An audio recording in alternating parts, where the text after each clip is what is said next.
All right. Happy New Year.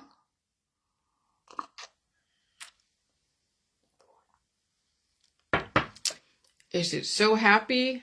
Well, it's all in who you ask, right? Is it really happy? So, we figured out the timeline. We definitely figured out the timeline. Because when I finally played with the numbers, and what clued me in on doing the math on all of the dates of 1/1/2024, 1/1/2025, 1/1/2026, 27, 28, 29. Kim, when she was doing the math, Kim Rydell, she's out there in up there north Ohio near Cleveland, I guess, area. She was doing the math on the date and it ended up to be 1 because 1 plus 0, which is like 10, which is the date of 1/1/2024 equals 10 equals 1. And you're like, oh shit. And then I did the math for 1/1/2025. And then that was like 11. And that was 1 plus 1 is 2. And then I did. And then I realized, holy shit. Because I knew things were getting a little bit more crazier as far as the diet suddenlies and the storms. But it was like a transition. But you knew they were indicators. I knew things were indicators. I just didn't know how bad it was going to be, how long they were going to stretch out the things in between each, destruction or cataclysmic, apocalyptic type event. Because, oh my gosh, what happened to Florida, to Fort Myers, and even the crook of Florida, and all that flooding. I knew we were going to be in for some shit. I just didn't know how often it was going to happen, but it's not going to be like what it was before, where you had a few years in between any devastation. No, the devastation is going to be shorter times in between each interval.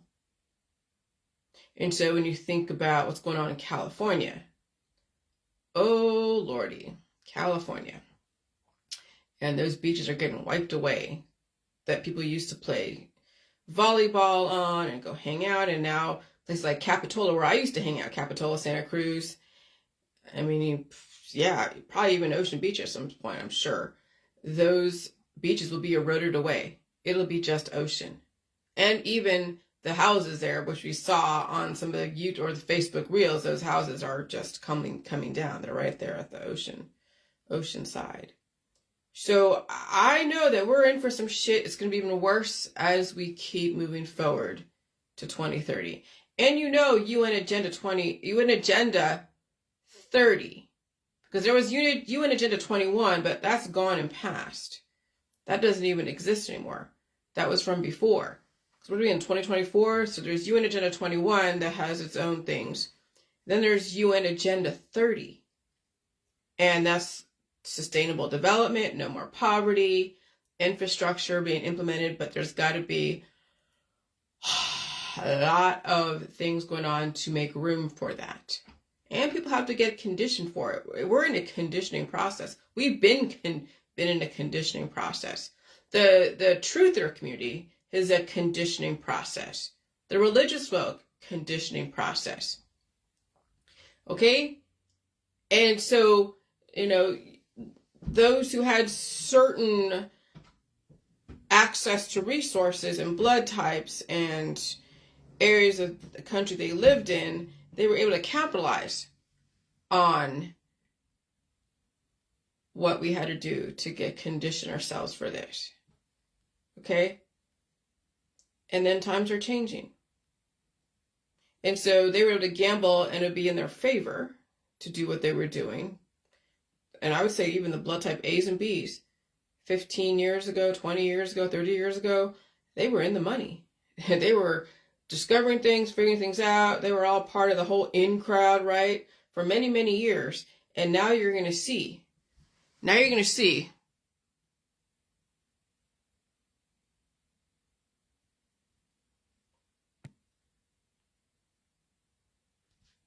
Now you're going to see that people are going to be dropping like flies. And that is going to be interesting to watch. Because they don't have the substance for what's going to happen. Or they have too much substance that's going to tax their immune system and they won't survive an energy conversion like we're seeing right now.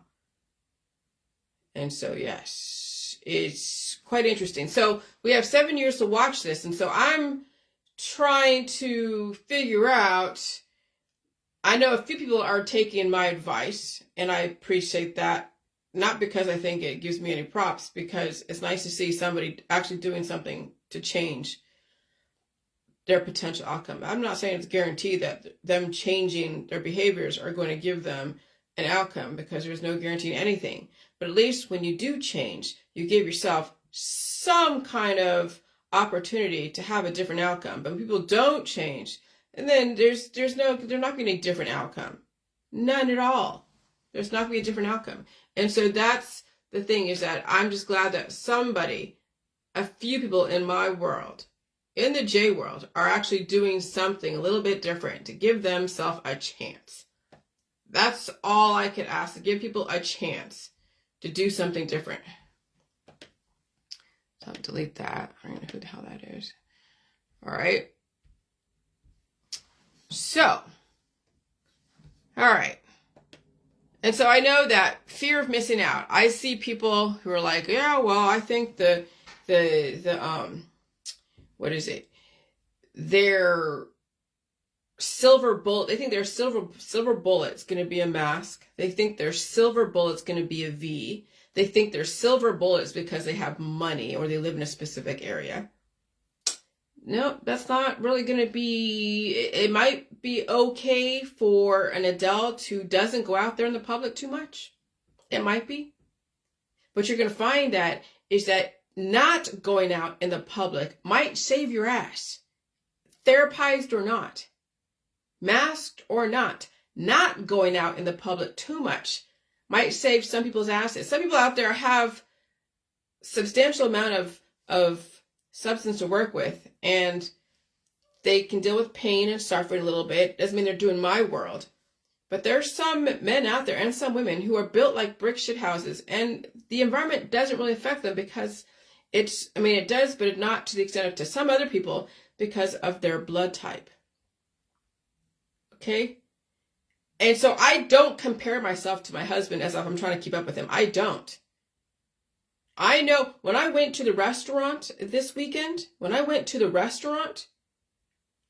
my gosh, it was fun. Actually, I felt like I was in a fog again.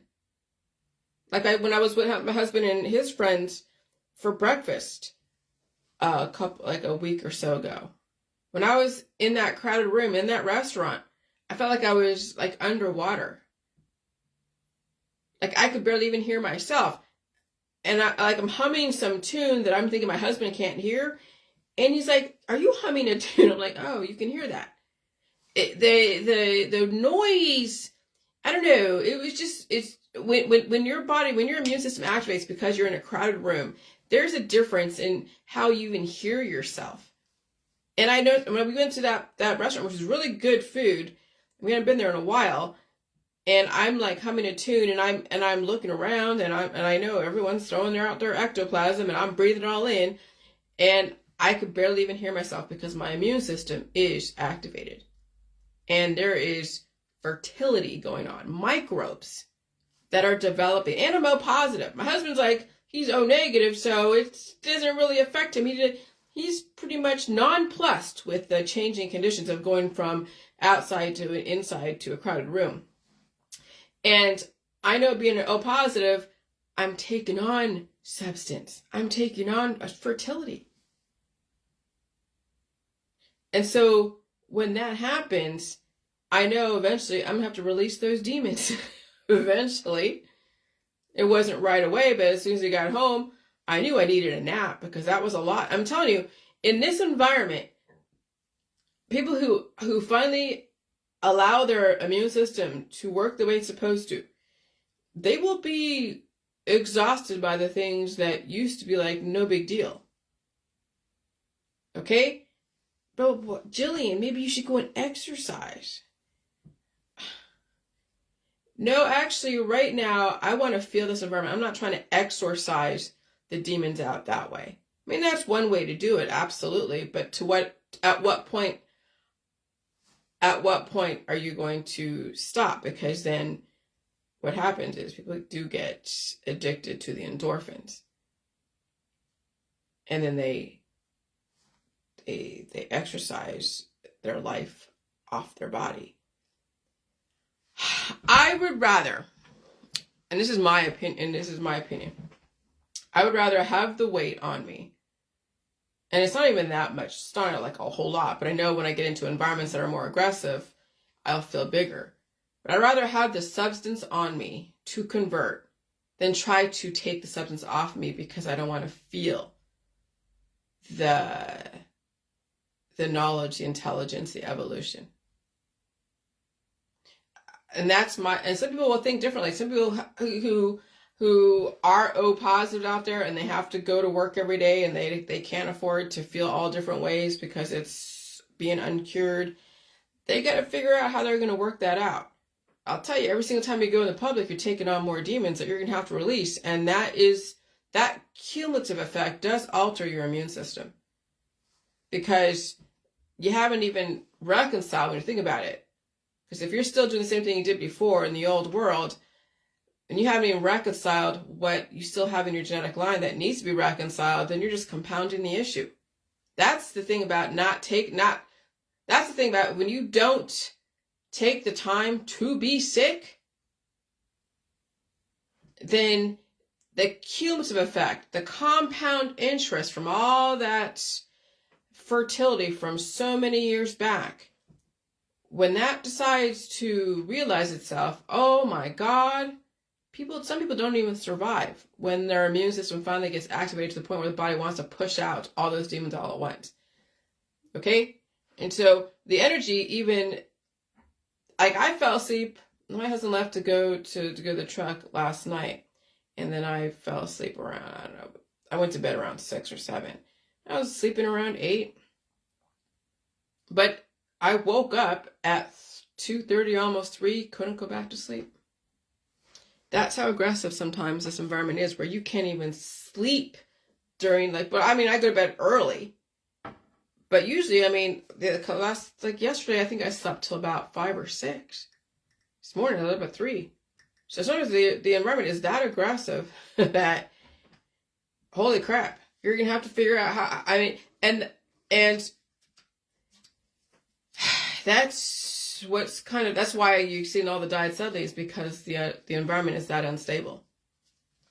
And so as we are now looking at the future, 7 years, because 2030 is going to come up pretty quick.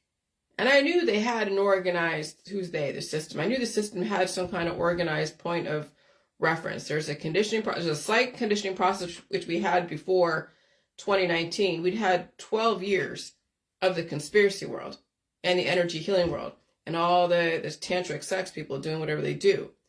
And then we had 2019, which was another conditioning, which you had, an aggressive, an event, and then all the different events thereafter, with all the left and the right going out in the streets and doing what they do to make the variants, the fertility much stronger, causing then a global baby called COVID-19 and alpha, beta, gamma, whatever, Omicron, all the different ones. And I forget all the names of it, God. I forget all the names, and then you had all these new little babies, these new little variants that were running roughshod on people. And then, yes, those who are blood type A and B who didn't have the antibodies for these variants, because blood type O's have the antibodies, then we have the antigen. That's what those monoclonal antibodies were for. It's a therapy to give people antibodies that didn't have them.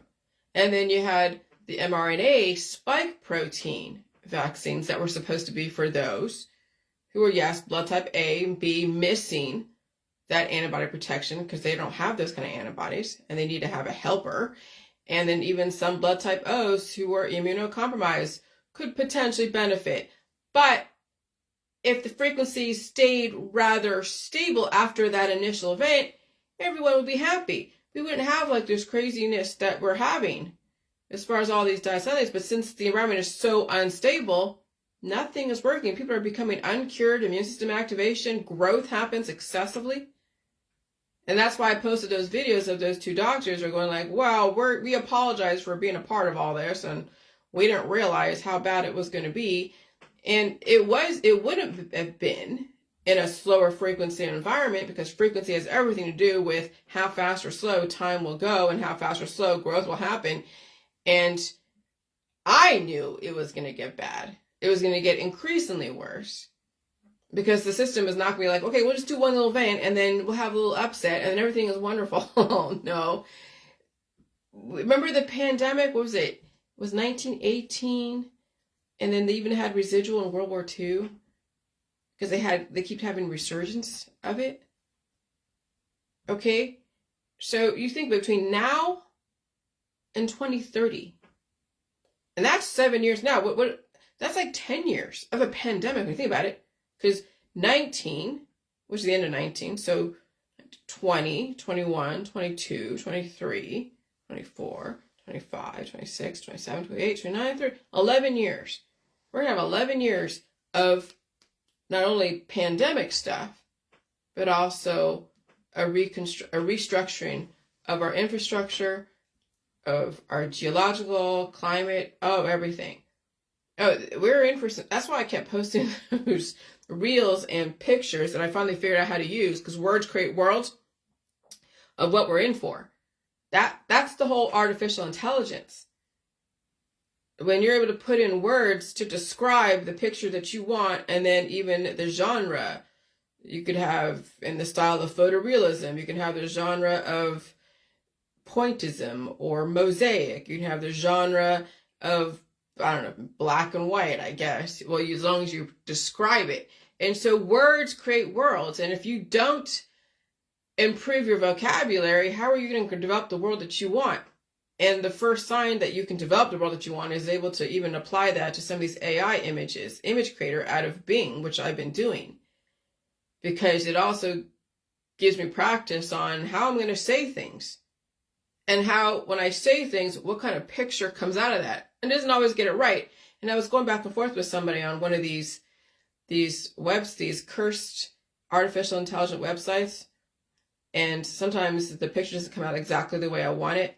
And he was saying that he wanted to make a point. I don't know why, but it just came out of nowhere. It's like, well, we don't want to have the artificial intelligence to be completely correct, because if you get everything that you wish for, you could wish for your own destruction.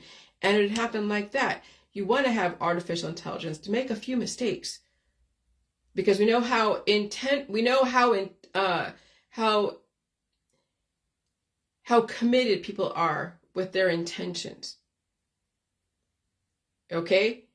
And so we have to learn how to manage our own power just within our own immune system before we apply that to the written word, and then to an artificial intelligence type of situation, that even then those artificial intelligence engines have to have their own regulators to make sure you're not putting out anything that's going to cause more destruction, which is why you see a lot of censorship even in those. They block some of the prompts, because they think it might be teetering. Sometimes you say things and you're like, well, I didn't want that image to come up. And some images come up, you're like, what the hell? And I wouldn't put that out there on Facebook. It just stays in that little thing, in that little collection that I have. But the artificial intelligence engines try to regulate even some of the images, because we know images can develop programming in people and cause people to act a certain way. Okay? And so anyway, yeah, that's why I didn't do those photos, those artificial intelligence images, because I'm trying to get a point across with the least amount of words as possible, that you get it in the picture. Now, I know I've insulted, like, oh, well, this AI pictures are for the illiterate, so that way you can get all these words that I have in my head onto some kind of picture, because a picture's worth 1,000 words, and I'm adding idiocracy, where it's just like, yeah, McDonald's, you just press on the picture and you get the hamburger, or you get the Coke and the fries. But that's kind of what it's like. If you don't have the command of the English language, if you don't have the command of the words, if you don't know how to apply the words and use words in a way that not only changes you, but also could potentially even help change the world in a way that's favorable, then you'll be left behind to be programmed by somebody else who will then take over your body, mind, and spirit and lead you down a path that you may not be able to come back from. And that's kind of the world out there that I mean, you could say they're uneducated, but no, they just weren't educated in a certain way, because even the most educated will program themselves in destruction, as you've seen it. Okay? Even though, what do you mean, as you've seen it? Well, what we used to do in the old world, gatherings and therapies and drugs and alcohol and sex and all that stuff was so great. But now in this environment, all of that fertility that we were okay with, because the death or the time in between each diagnosable condition and disease from the fertility was spaced out further.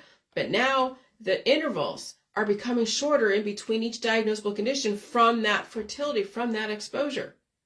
I mean, when I went to that restaurant, it was like the evening, it was New Year's Eve, and my husband and I were watching TV and stuff and doing stuff, you know, watching YouTube and all that. And I was blowing my nose.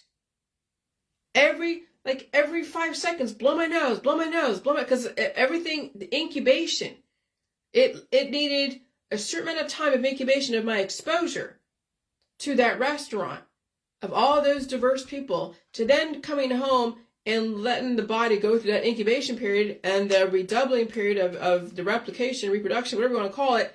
And then my immune system kicked in, and it was that evening between 8 and 12. That's what usually happens when I'm exposed to something. Between 8 and 12 in the evening, I'm blowing my nose, or I might have a few hives, because that is also the immune system developing growth, and then the immune system pushing it through all the different channels to get it out of the different orifices, whether it's armpits or anywhere else. And why you would smell ammonia sometimes, because then my RH factor, the RH positive, would then use the ammonia to regulate the acid so I don't become so highly acidic. That's the RH factor, positive. When you don't have the RH factor, you're a negative, then you don't have any regulation on the acids, and you're highly energetic, but then that's when people get highly acidic, and that's why they were saying, oh, those who are RH, or those who are O shouldn't be eating meat. But no, you should. It's the RH that regulates the acids.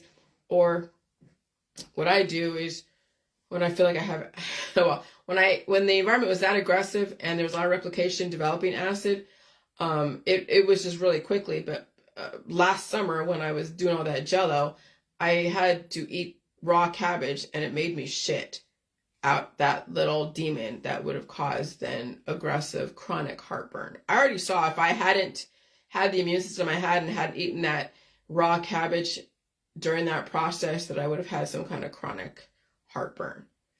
Okay, so I released that demon on my own through my own methodology. But yeah.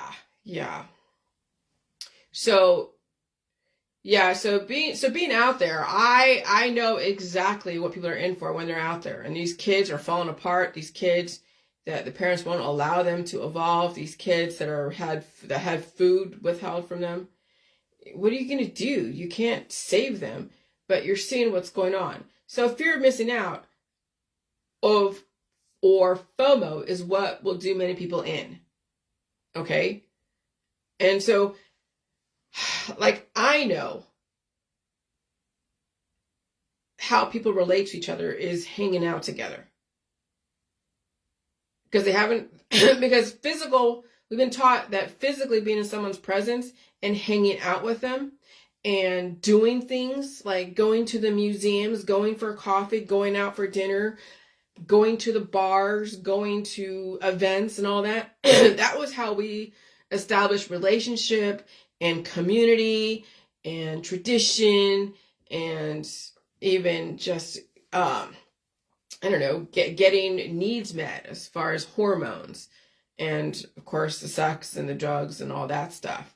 But now the system wants people to relate to each other. When you think about it, they really want people to relate to each other through the mind. They want to intellectually increase the intelligence of the population. Because the 1960s was all about sex, drugs, rock and roll, and family, and friends, and groupthink, and all of that. But that was good for developing innovation and infrastructure and inventions, and I'm not knocking it, but now the world has changed. Even though I might seem like, oh gosh, I'm knocking the family and all. I mean, I might be, but now I was, and I understand the need for it before the climate changed, but we were told, and even, back in 9/11, when that happened, that was a kickoff, and then condition people to say, okay, maybe it's time now we need to start looking at what we've done before, and things are going to change because we can't go the same direction we've been going, or else it will be all out extinction. Because imagine how many people are going to be having, if we don't change, right? We're going to have people who are developing so many babies and children that they would be so weak and destructive and intolerant that we couldn't sustain that. That would become human extinction.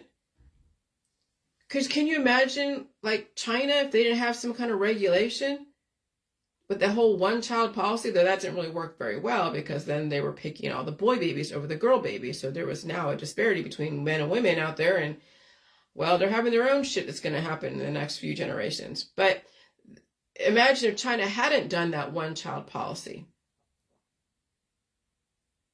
They would, when you think about how fast things replicate, and then how much growth happens, and then that growth uses up so many resources, what will then be left to feed the people? Then they start eating each other. They start killing each other. Eating each other, killing each other, cannibalizing each other, literally. Violence, competition for resources. Then you have all the atrocious things people do to each other when their life is being threatened, or they think their life is threatened. You see it on the internet when people thought I was destroying people through salt. All I did was activate the immune system. But little did I realize that immune system activation, you don't know what you're activating, and I realize that now. But now in this environment, everyone's immune system is being activated, and the demons are coming out. But that's the thing with salt. It makes things taste good. Salt also keeps things together, but salt also can wake up things in people that the public and even the person is not prepared to deal with. And so I learned my lesson around that. Okay? But yeah. So anyways, so I realized that I had to go through all the processes of understanding what were the factors that made up what was going on. And so that's when I discovered Occam's razor to make it now easiest, the most simplest way to say things. Yeah, people are starving, and they probably need to stay home and stay safe, and they need to transition out of the old world into this new world, or they won't survive. And that's something that I could never legislate upon someone how they're going to do that. Because again, it's a transition process from the old world to the new world.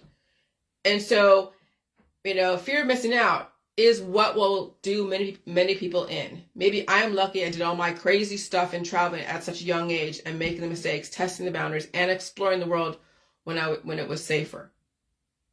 And so how do we get these kids now, these young adults, to a certain point of independence, making wise choices and the mistakes without dying from them? Because when you think about it, when people are when you're watching all these movies on Netflix and you're watching people out there do what they do, these kids want to copy what their parents did. They want to copy what their friends and family are doing. Some of these kids don't have what it takes to deal with massive amounts of energy from the public. And they could be a blood type A or B. You never know. Or a negative. And even an O positive, you're taking on the weight of the world. Are you managing releasing those demons and taking on the substance that will actually feed you, and not so many of the fertility offspring that was acquired during public exposure, even through your immediate family in your household?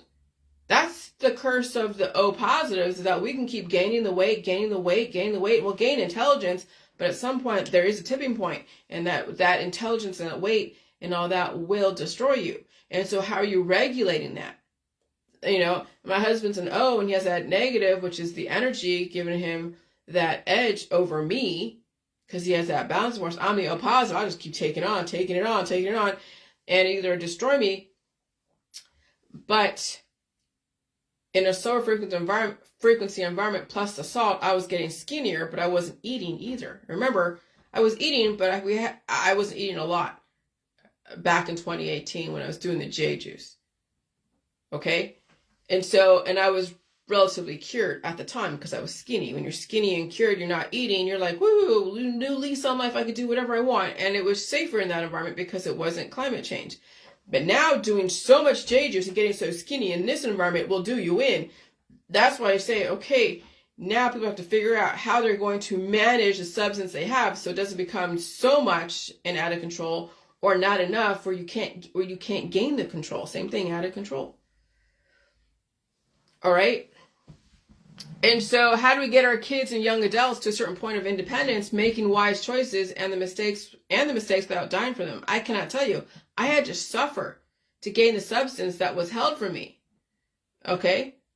Back in the 80s, because I was a skinny girl. I was a skinny girl in the 80s, the 90s, 2000s. And then I started gaining a little bit of weight when I was in my late 30s, because that programming was wearing off. I was heading towards a program of not only menopause at some point, but I was also heading towards a programming of the body saying, okay, now it's time to live and gain some of the weight. But then, you know how psychologically that could be destructive when you're told you should be skinny and then you're gaining the weight to save you and you're trying to stop the body from doing that. And that's when people do really horrible things to themselves. Starvation, anorexia, bulimia, and drugs and things to try to manage that. And so I was lucky enough to get married when I was able to. Okay, I was still hot enough.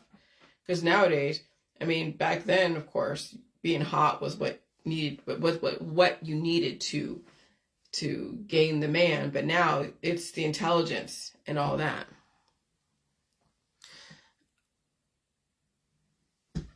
That's good, Kimberly. That's good. So, but I was then allowed to, when we were on the truck, to gain the weight that I needed to. And then also, when we were in Florida, I gained a lot of the weight that I needed to. And then I lost some weight too. And then the J world allowed me to lose so much weight. And that's the thing. Now it's like, I don't even know how much I weigh, but I know I can fluctuate. I'll be down to something manageable when I'm mostly home on my own. My husband comes home, okay, a few fluctuations here and there because it's added fertility. But then when I go out to the public, like I did when I went to that party this last summer, then it was like I was exponential. Okay? And it's even what you're doing to lose the weight. Because here's the thing. In my world, in the J world, it's releasing, it's feeling the sickness. Yeah. But it's also pulling out the crap. That's literally what it is. It's because that crap is the programming. And you're always going to gain somebody else's programming when you're around some other people in the public. And you always have to release that and fight for your own programming. It's not that you're resisting it, you're just taking out somebody else's programming. And that's every day. And that's kind of what's going to take now in this environment, because it's so activated that everyone's programming out there will fight to take over your body. That's the whole ghost world. As the salt activates, gets your immune system moving, as well as the demons inside, as far as the salt, the ghost world and the salt, but it also, salt in the ghost world can trap things in. And so you will always fluctuate. And some days you might feel as big as a house. And when I feel like that, because I've been around people, I don't assume that I need to now cut down on my food intake. I just naturally don't. I'm not hungry for something because I'm so bloated. But I don't stop eating. Okay? I don't go and do a bunch of exercise. I eat food to feed whatever, and I pull out whatever crap I had to pull out. But I also feel whatever pains I have to feel, because sometimes when you have immune system activation, you might have hives. You might have that mycoplasma. You see, it's not even about weight management. So I don't even want to go down. I mean, I understand where you're coming from, Kimberly, but I have no idea see, you might be managing your weight superficially, but in the J world, okay, there were so many different diseases and cultures of colony forming units that had to come out that were different infections. There was fatigue. There was where I could barely move for like a week, where I had massive hunger. It's not even about like how do you gain and lose weight through diets and jelly juice and exercise and all that. It's beyond that, and that's what I'm saying. I mean, Occam's razor might be very oversimplified, but not really, because it is about managing fertility, but how are you doing it? And that's where you have all those traditional diet regimes, all those traditional ways of people doing it. And those will be destructive over time, because it's literally the programming that you have to change out. And it's a progressive thing. Because you're seeing also out there is we have girls that are gaining and losing weight, or losing weight, and they're using other means. And so they might look hot for a minute as they're losing weight, and they'll look great. And then all you see them, they're looking gaunt. You see them in the next year. So they might be looking hot one year, but then the next year, as the environment is so accelerated, they can't even keep the weight on anymore, because they now have switched the hormones to be where now it stops them from keeping the substance on, and they don't feel any sickness because they're doing other things to stop the sickness. And so they just change their programming from gaining so much weight, which they had an issue with before, now to losing. They went from one extreme to the other. That's the issue in the traditional world, not in the J world. It's that you'll play that part. You'll go from one extreme to the other, but that point of where the two ships that pass the night meet each other, where you're in that relative equilibrium, you're looking hot and looking skinny relative to the social constructs, that's short-lived. But I saw that a couple of years ago when the girls were losing weight. They were bigger and they were losing weight, and they looked so hot. They're like, oh, look, I look so hot. I'm so beautiful, right? And then now you're seeing them being tortured because they're losing so much weight, they can't get ahead. If they eat food, they get sick. So they don't eat as much food. They're on all these medications. And that's what the system is now. Well, the system is triggering that situation to happen. And so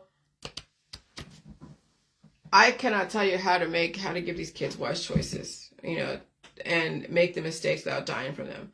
I cannot tell you. I had to suffer to gain the substance that was held from me, because back then in the 80s, skinny was in, and skinny was attempting to cement in the programming.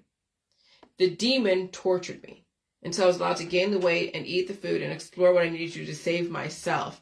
And then I had to lose that weight and gain it. And this time it was through disease. I gained and lost weight to where now I'm at a comfortable relative equilibrium, when I'm not having so much of the environment influence me to gain the weight or lose it. Now it's like, it's perfect. But I know when I go out there, I'm going to feel stuff and I'll be blowing my nose.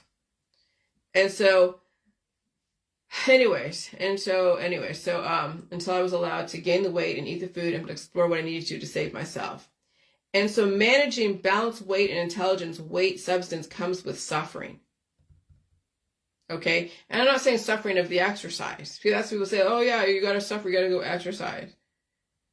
I'm talking about disease. I'm not saying exercise your demons out through exercise, because that's just using your own immune system, endorphins, to cover up what needs to be covered up and keep things at bay. No, what I'm talking about is, I'm telling you, when I had those hives and had my armpits all full of rashes, I was showing my husband over this weekend, and he was like, oh my gosh. But yeah, they're not painful anymore, because I'm not releasing. He was around causing me to have fertility, being around public causing fertility. So my armpits were open and they were releasing stuff. I mean, it wasn't like pouring out stuff, but it was painful. It was like having a rash, and I could barely even move my arm. It was so sore. Both my arms, even trying to stretch like this or do my upper arms, my shoulders were sore, because these lymph nodes were doing a lot of work. That's how you know your immune system is on point, is when your lymph nodes are trying to release. Then why won't you release it doing exercise? and other stuff. I'm not trying to get in the habit of doing that. I mean, we'll see what happens down the road. But at this point, the environment is exercising me. Okay? And again, when I gain the substance, sometimes my legs would look a little bigger. And then when I release the demons, because I'm going through that process of releasing demons, the next morning after the fertility, my legs look different. But there is no cellulite. They're firm, the skin's there, but they're bigger because it needs to have room to work with, and I don't want too much resistance. When you have really skinny legs, they say that skinny people have lesser of a lifetime, of a longevity. It's those who are bigger who have room to play around with. But as long as you don't let that train leave the station, because when you do traditional things, that train will leave the station, and you'll enjoy your little moment of looking hot based upon the social construct. But that will be short-lived. Okay, so managing balance to weight, intelligence, weight, substance comes with suffering. And there's a reason why some animals became extinct. They could not adapt to the changing conditions, and another more fit species took their place. So now you will see certain types of people become extinct because they were not allowed to adapt to the changing conditions. Okay? And it will be hard to pinpoint because of plastic surgery, diets, and all the beauty regimes, and drugs and medications to alter hormones. And so then, of course, my Occam's razor is like, yeah, people are starving. It comes down to starvation and lack of intelligence and substance management, like proper ways to do it without letting the train go out of control in one direction or the other. And so many have been programmed psychologically and biochemically to be amazing in certain conditions until those conditions change. Once the conditions change and the program people are so resistant to change, it will be a diet suddenly. Okay? And so here's the thing. Only humans are dumb enough, genius enough to be given the option to evolve and survive and then advocate resisting evolution and resist survival.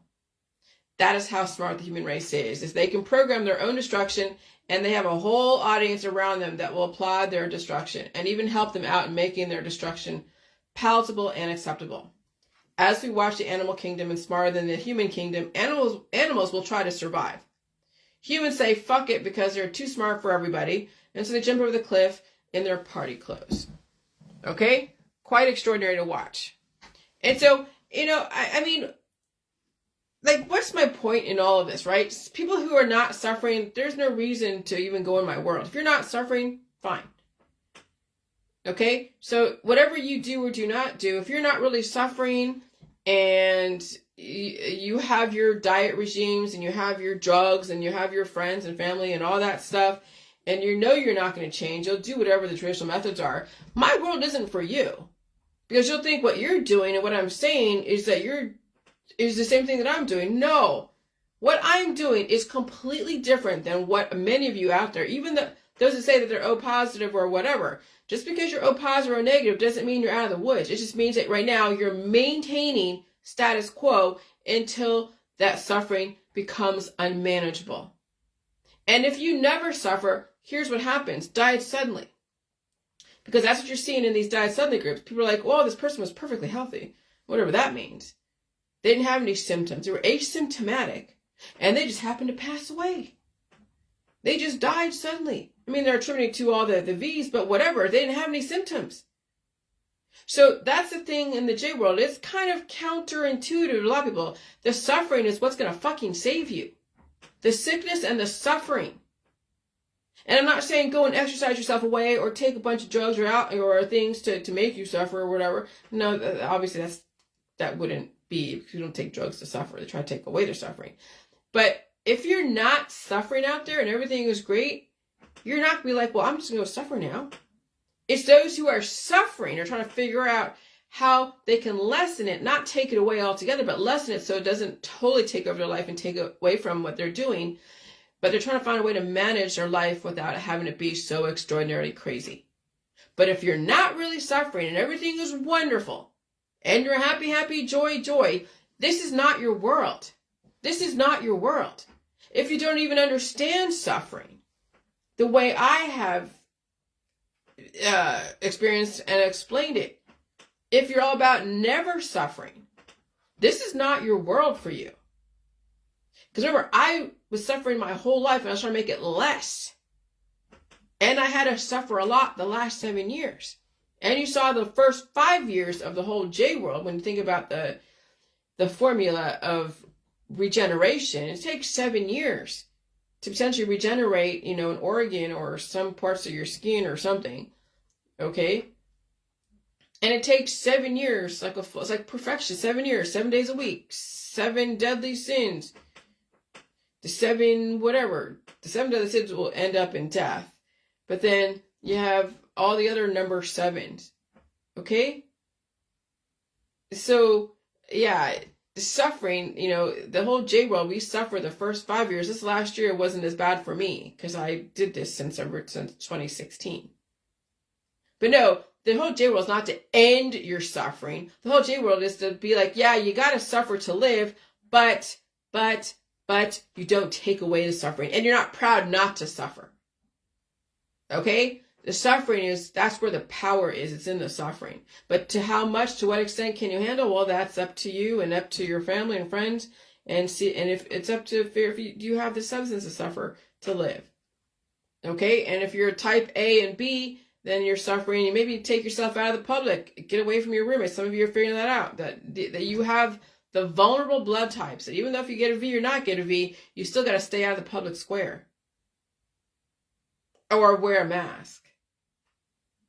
And if you're type O, well, you might be okay now, but when that suffering comes around, what are you doing with that suffering? Are you running it away or not? Okay? And so,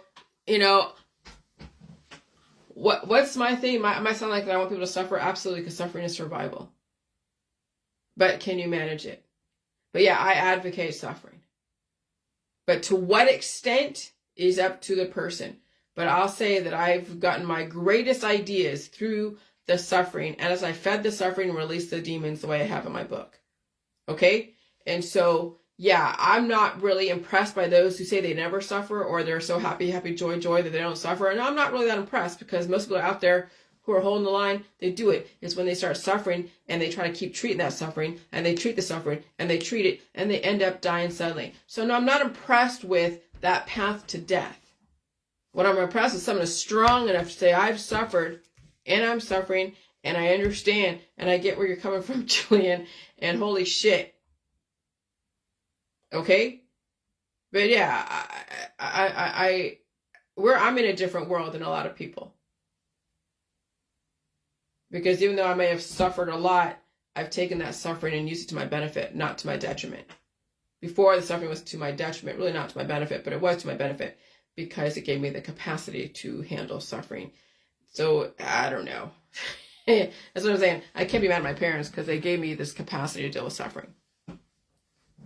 And so, as we watch the animal kingdom, smarter than the human kingdom, animals will try to survive. Humans say, fuck it, because they're too smart for everybody, so they jump over the cliff in their party clothes.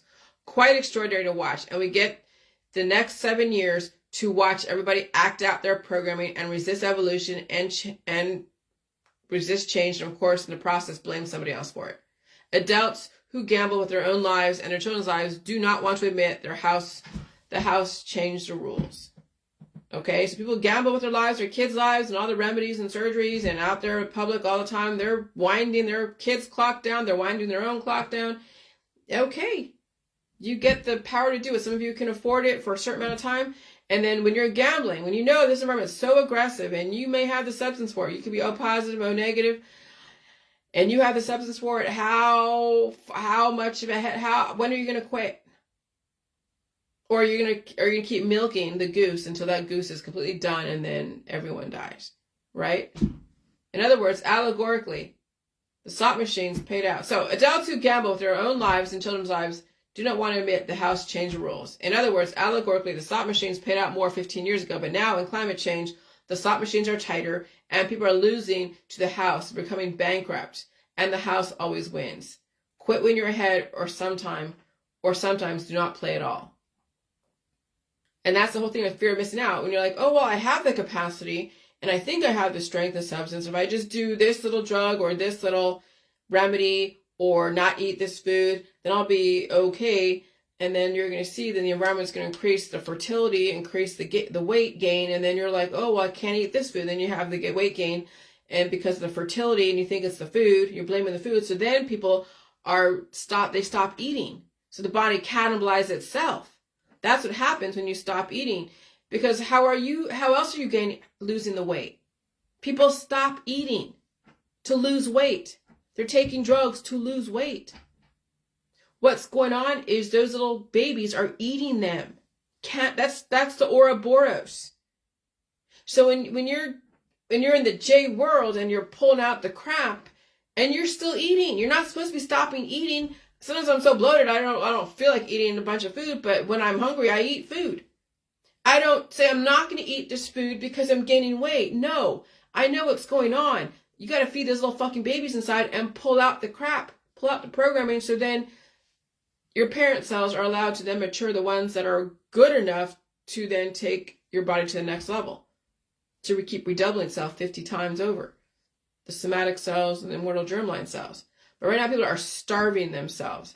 And that's what's going on. And so you're watching these girls who are like, well, I was obese before and I gained so much weight.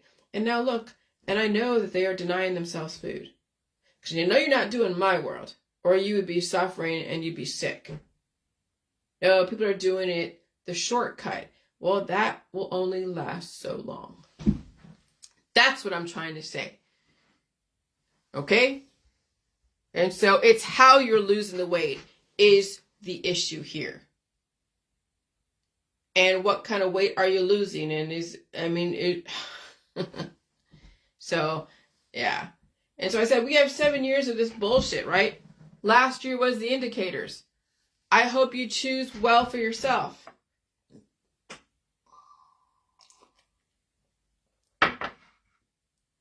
But I do have to thank the frequencies for allowing me to make these connections much faster. Because I was saying in a prior post that these frequencies are really aggressive and they do fast forward time. Okay? And they also could slow down time. So when you have so many little babies inside of you, they're accelerating time because they're eating your infrastructure, causing the aging process, the deterioration process. All right? When you get around aggressive transformers and radioactive materials, it's causing cancer because the opposing forces in your body, the mycoplasma, is now able to develop. It's giving access, and it has obviously the food source in your body because you're holding two opposing forces in your body. That's the black and white checkerboard. And if that opposing force is stronger than you, or becoming stronger, that's when you get the cancers. And so, yeah, when you're around things that are energetic, higher frequency objects like transformers and radioactive devices and even a bunch of people, along with getting, of course, the microbes causing the fertility, yeah, you're going to see die suddenly because people can't handle the growth of fertility. They don't have enough substance to deal with that energy conversion. And so, yeah, people age faster and sometimes they die suddenly. Or they gain a lot of weight very quickly. And then people counter it by starving themselves. And the body eats itself and then they can't get out of it. And then as the environment becomes more aggressive, those habits of not eating, those habits of taking drugs to manage weight, those habits then are hard to get out of. And then to gain the weight, it's painful. Then people get this body dysmorphia where they think, oh gosh, this is bad. And they withhold food from themselves. That's pretty bad. And so, but I do have to thank the frequencies for allowing me to make these connections much faster than I actually would have. So if I'm getting much smarter in a higher frequency environment, kids will realize their potential sooner. But you hope they can survive their own potential, especially when they have not been trained to manage their own energy because parents haven't figured out how to manage their own energy. And they do it through traditional means, starvation or drugs. That's why it's an adult world. Save yourself. Or aggressive amount of exercise. That's why it's an adult world. Save yourself. I made those connections because I had the substance and I was allowed to say no. I said no to going to parties, no to hanging out, no to having crazy amounts of sex, no to a lot of things I know would take my resources. And so I had to suffer to make these connections. Okay? And so I said, click on that picture. I'm telling you, regardless of your therapy status, the crowds are going to activate your immune system in this highly aggressive environment. Somebody said in a Die Suddenly group, my husband is a TV cameraman, and one of the networks he shoots TV for CBS. CBS required all to get the you-know-whats. Okay, those are the V's. VACCINES's. He just saw him at an NFL football game, and they worked on the 24th that showed up sick, and that showed up sick to 103 fever. They sent him home. On the 25th day, he was dead. He was in his 50s, Nashville, Tennessee. Okay? And so, V or not V, if you don't have what it takes to deal with that much fertility and that much frequency in that environment, and 50 seems to be the magic number. But people are dying before that. Infection could kill you. That's what people don't understand. Is that when you starve yourself, you're not getting the resources to your immune system to handle infection and release of demons. That's why my world is it's not like any other world out there. It is not like any other world out there, because I see what happens when you're trying to go from one extreme to the other. Because this environment is accelerating the extremes on both ends. The massive weight gain and the massive weight loss. And food is the answer for both weight gain and weight loss. And you have to pull out the crap and get sick. And are people willing to do that? No. So they're going to gamble with their life. They're going to try to hold on as much as they can with the traditions. And they're asymptomatic, so that's optimal for many people, being asymptomatic, and then they get sick and they don't have what it takes to be sick. And so people who are getting sick now can't even handle the sickness because they weren't conditioned to suffer in sickness. That's what's fucking crazy. That's what it's not like I can stop this. It's not like I'm trying to stop this. There's no way to fucking stop it. Some people will get the capacity. Some people will figure out they need to do things a little bit differently because they can do it. And I'm glad, Tanya, you can't. I'm glad Pip has changed things. I'm glad Audrey figured some stuff out. I'm glad other people are figuring stuff out. But I know I can't stop what's going on. Because everything is a conditioning process. And sickness and suffering is, if you can manage it in a way where it's not taken away from you and you can release those demons and be sick. Like I was a couple summers ago when the frequency changed, when CERN was turned on, April, and then July, it was insane. And again, in July, I think it's July 6th. And I literally had to drag myself to pull out that crap. And when the frequencies do change, yeah, constipation. But then I had enough other substance that even though I had that constipation on one end, it was soft on the other end. Right? People are getting constipated, they don't survive even constipation. My husband this whole weekend, he was pooping so much different times of the day. I'm like, I'm so glad your immune system is pooping out stuff. I'm so glad. Because right now people are so full of crap that these frequencies are actually curing them. Curing the poop in their body. And they can't release. And then the growth is exponential. They can't get ahead of it. Their armpits are all closed up because they're not allowed to perspire, or they don't have, or they get these big growths. They get these cancers and growths in their different lymph node areas. And they're getting them all surgically taken out. But I noticed that with the white salt, the pink salt, the white salt, and this atmosphere is causing people's constipation. A curative effect. So that's why the skinny people need to watch out. The bigger people need to figure out, don't let the train leave the station. Okay, so when Kimberly says, I just lost 26 pounds in the last 5 months,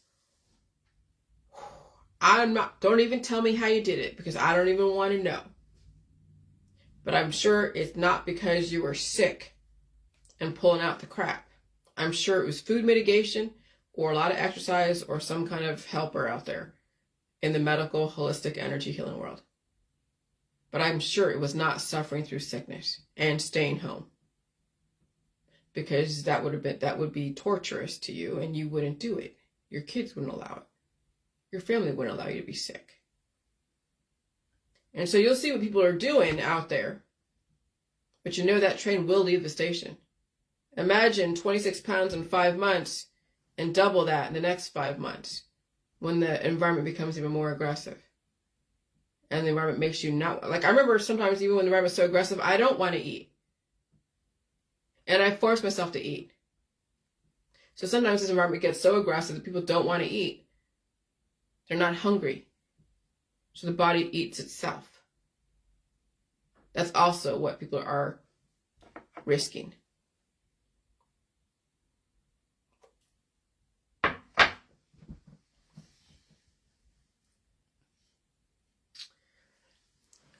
And so, what did I say in this? I said, so this person said in a diet in the group, my son's best friend mom died in her sleep last week. No symptoms, no warnings. He went in morning and she was gone. He went in morning and she was gone. She was in her 50s. So traumatic for him. His dad is not in the picture. And yes, she was. And yes, she was. And yes, she was probably V'd. Apparently, they said she died of natural causes and she already cremated. So sad for him and family. His uncle, her brother, has now lost 3 family members in 3 years. Dad, brother, and his sister in the 3rd. They believed in it. And so they're blaming the V's, and I get it, because what else are you going to blame it on? You're not going to be like climate change and lifestyle change and all the remedies and people being around people. So you're going to blame it on something. And the system gave you that allowance. But I said we are at a very fast frequency right now, people, and I feel it. People need to understand to what degree their immune system is affected by the environment and the people around them. Not everybody can handle being around people and be around all the therapies and be around the public. In this environment, if you don't understand how aggressive it is, your love and respect for people means nothing when they can't even survive your presence or expectations. Love and respect means nothing if you don't understand the world you live in. People think it's just the therapies offered. That is a factor because it is fertility, but not the only factor. Because those therapies are just fertility as if you are exposed to people in your environment, but you're getting a direct inject, so okay. Or having sex with people, so that's not a direct inject. Or going into a crowded room. I feel it going into a crowded room. And a few hours later, I'm blowing my nose and sneezing and coughing out all the mucus from being exposed to almost everybody in that crowded place. You're going to find not hanging out with people might actually save their life. And yours. But that's one less foreign group of microbes that they have to go and contend with. And again, the children, the elderly, and the immunocompromised must be very careful. They have the weakest immune system. So if you claim to love and respect someone, be the one to say no. And then people will hate you for it, right? And so if their love is more important than their life, do whatever you have to do to make you feel better. Everything in this new world is the opposite of the old world. If you don't have boundaries, no one else will. And so I say, do or not do. Now, what does that mean, Jillian? What are you bouncing off from? What are you referring to? What are you reacting to, Jillian? Well, I saw somebody post something that says, well, love means not what you say, it's what you do. And I'm like, oh, God, here we go again. And someone's like, it's not what you say. Yeah, okay. So I say do or not do, right? Everything in our world is measured by what we do or not do. In the old world, what you did or did not do had a particular meaning. In this new world, what you did in the old world will have a very particular meaning, and it might actually work the opposite, no matter how good your intentions are. So what we did before, trying to do it again today, will have the opposite effect. And when you think about it, it wasn't really good in the old world, but you never made the connection because the old world was slower. So I would say, was it really good? Well, it's all relative, right? But in this fast, highly accelerated world, you'll see all the things you thought were good is actually pretty bad. So what would be an example? Drinking, smoking, doing drugs, hanging out in large crowds in diverse situations. So you had the therapies and you had the medical system to manage that. But little did you realize that eventually, if the environment changed, there were things that you had to do differently, and people are not getting it. But it was great in the older world, right? Because the time in between each interval of disease and even all the therapies were spaced out longer. So it wasn't as bad. You couldn't make the connections faster. But now in this environment, I'm making connections faster. People are dying faster and getting disease faster, and also realizing their intentions. So like, oh, I lost weight and it happened, this much in this amount of time. They think it's great. It is, until that train leaves the station. Until that train is a runaway train that you cannot get ahead of. And that's what people are not getting. And oh my God. And so you'll see all the things that you thought were good back then is actually pretty bad in this environment. Because when you fast forward, you'll see the consequences of your actions happening sooner. Even doing things for people who you claim to love and respect, the outcome is not going to be always as favorable as you think. That's the thing with time. It can be sped up or slowed down. Frequencies do that.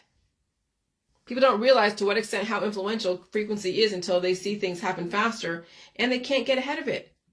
Time is based upon what frequencies influence the objects in the environment. And all of us are resonating, and acting in different frequencies. But we don't realize all of us are affected by how aggressive the atmosphere is. And so highly influential people will be extremely potent to whoever is in the crosshairs. Okay? And so you just hope the receiver of that energy, regardless, can handle the lifestyle and the belief system. I'll tell you, my husband is high frequency. And I know how to manage it. I'm just as high frequency too. But I tend to, we both tend to add on the pounds and the weight and the substance when we're around each other and around other people. But when he's gone out there doing whatever he does, he's now around different people, but he's okay. His body can handle that. I'm able to relax for a minute and release the demons and get some semblance of just relative equilibrium until I then have to be exposed to more fertility from that exposure. So, it's like, I can handle it. But I can only imagine if he was with anybody else. When you think about energy and people do cause each other cancer. Okay? They cause each other to die suddenly. They cause each other to disintegrate in each other's presence because of the frequencies that some people emit. We all hold different frequencies in our body, and then how that affects the other person. Even your presence could cause someone to go into heart attack arrest or cardiac arrest if it's that influential. That's the thing. When people are not conditioned to deal with pain and suffering and all of that, then a high frequency environment will activate those who are high frequency already, and they will be aggressive. But they may not be as aggressive like what you would think. It's that their energy. Like my dog, when that lady came in, that phlebotomist came to our house, my dog was looking at her like she saw an aura, a major aggressive aura in that lady. My dog did not like that lady because there was a certain kind of aura that lady held. And yeah, I mean, that's the spirit world. That's the whole thing with the spirit world. We hold the different spirits in our body that do project out and also attract other spirits or demons, right? But do you see any orbs in my vicinity? A couple of years ago, you'd see the orbs. A couple of years ago, you would see orbs. Now you don't see any orbs. I'm not attracting any demonic energy in my world. But I dare those who are dealing with demonic energy put cameras, in the rooms that they're not in overnight. I'll tell you, they'll be seeing some crazy shit.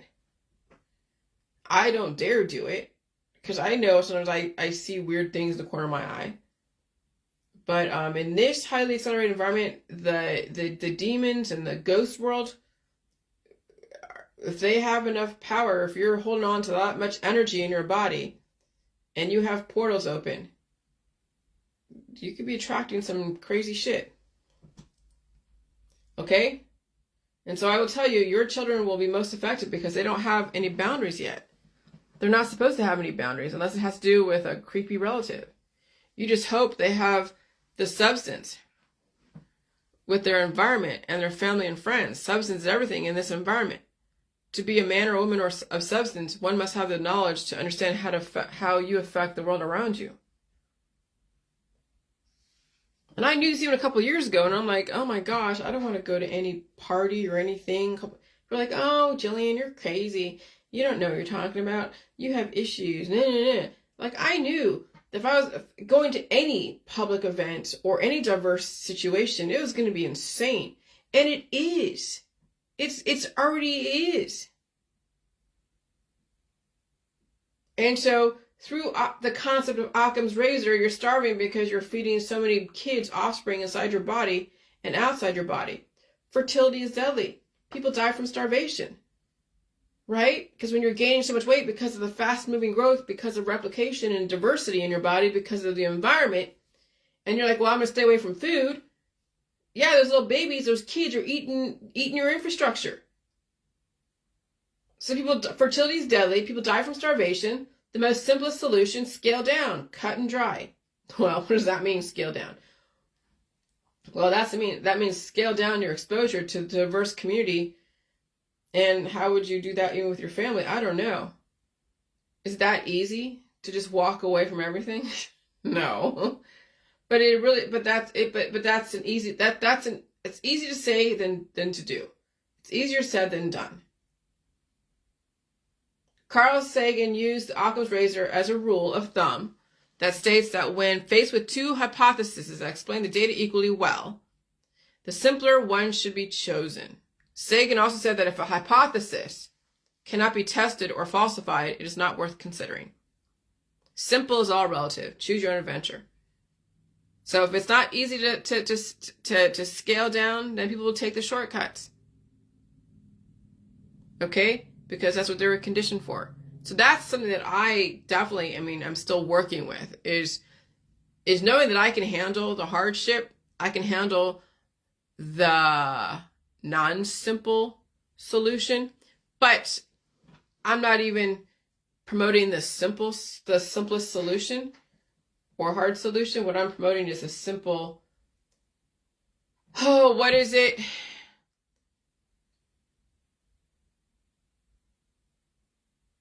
I'm choosing the simple observation that fertility is I've simplified everything. Fertility is what is causing the diet suddenlies and the deterioration of the human race. And that's why the Georgia Guidestone says that we need to guide reproduction carefully. Okay? So, simplest explanation is preferable to the complex. Simple theories are easier to verify. Simple solutions are easier to execute.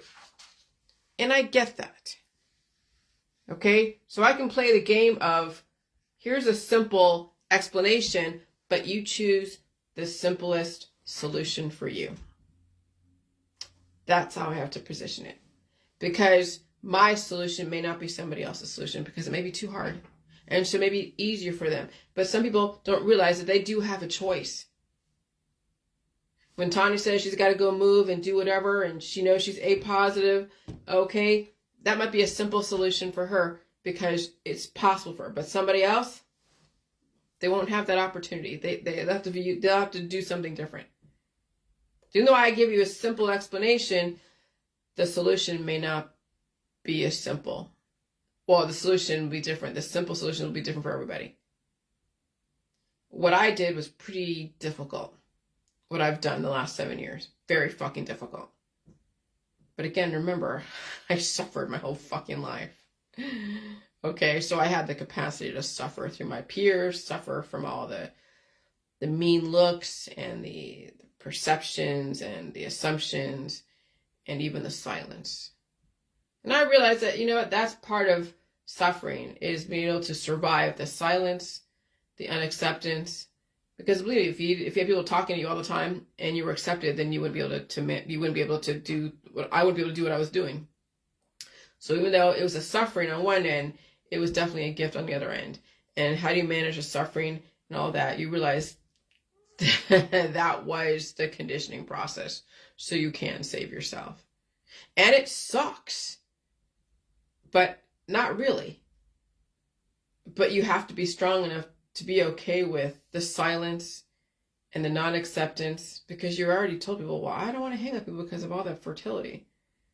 But now, can people segue into using the internet and using Facebook and using whatever to interact with you versus always in the physical presence? Because you will say, well, I'm hardly ever on Facebook because Facebook is just a fake world. It's all your real friends and all your real world is in the physical presence. Okay, we'll watch you go and take on each other's fertility, and we'll see what happens when you're so ballooning up or when you're so decrepit. We'll see what happens when you're hardly on Facebook and hardly on the internet because you think your real physical world is the better world to be in.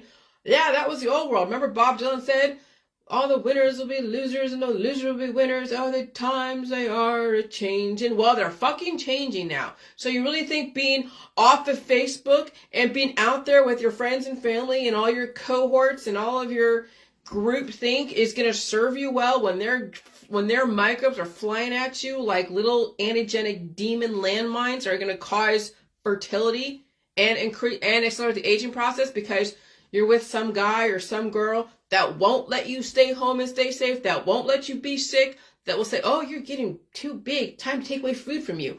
You really think, yeah. So, yeah, okay, so yeah, we're in Bob Dylan's world now. Times are fucking changing. And we have people who are given the opportunity to change, and you see them programmed to resist. You're seeing them act out the programming of resistance, causing their own destruction. And so when I did that math of 1/1/2024, 1/1/2025, 1/1/2026, 1/1/2027, that was 10, 11, 12, 13, 14, 15, and then 16. And then I added them together, 1, 2, 3, 4, 5, 6, 7. One complete cycle. Yeah.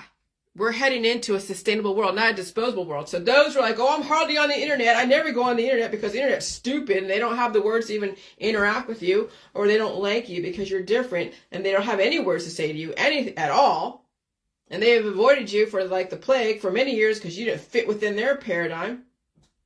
Now you're going to see those people are going to be disposable because they're going to hang out together.